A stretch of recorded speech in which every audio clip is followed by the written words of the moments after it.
নমস্কার বন্ধুরা, আমার চ্যানেলে তোমাদেরকে স্বাগত। সকাল সকাল চলে এসেছি চা নিয়ে। চাটা আমার ছেলে করেছে। চা, সেও, নেড়ুয়া, বিস্কুট এইসব আজকে দুজনে মিলে খাচ্ছি। তো এইদিকে আমার আলমারিটা হয়ে আছে অনেক বোঝা, তো আমি ভাবলাম আজকে একটু আলমারিটা পরিষ্কার করি, তোমাদের সাথে এটাও শেয়ার করলাম। দেখো কত জামা কাপড় এখানে রাখা ছিল, সব কিছু গুছিয়ে রাখবো।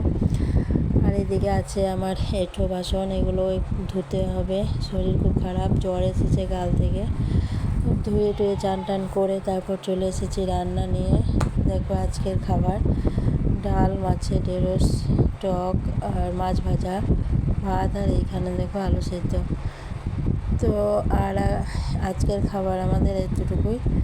আর আজকে আরেকটা খবর, ছেলে স্কুলে রং পেন্সিল পেয়েছে, ছবি আঁকাতে সেকেন্ড হয়েছে। দৌড়ে এসে আমাকে দেখালো, দেখো মা আমি সেকেন্ড হয়েছি, খুব আনন্দ হয়েছে।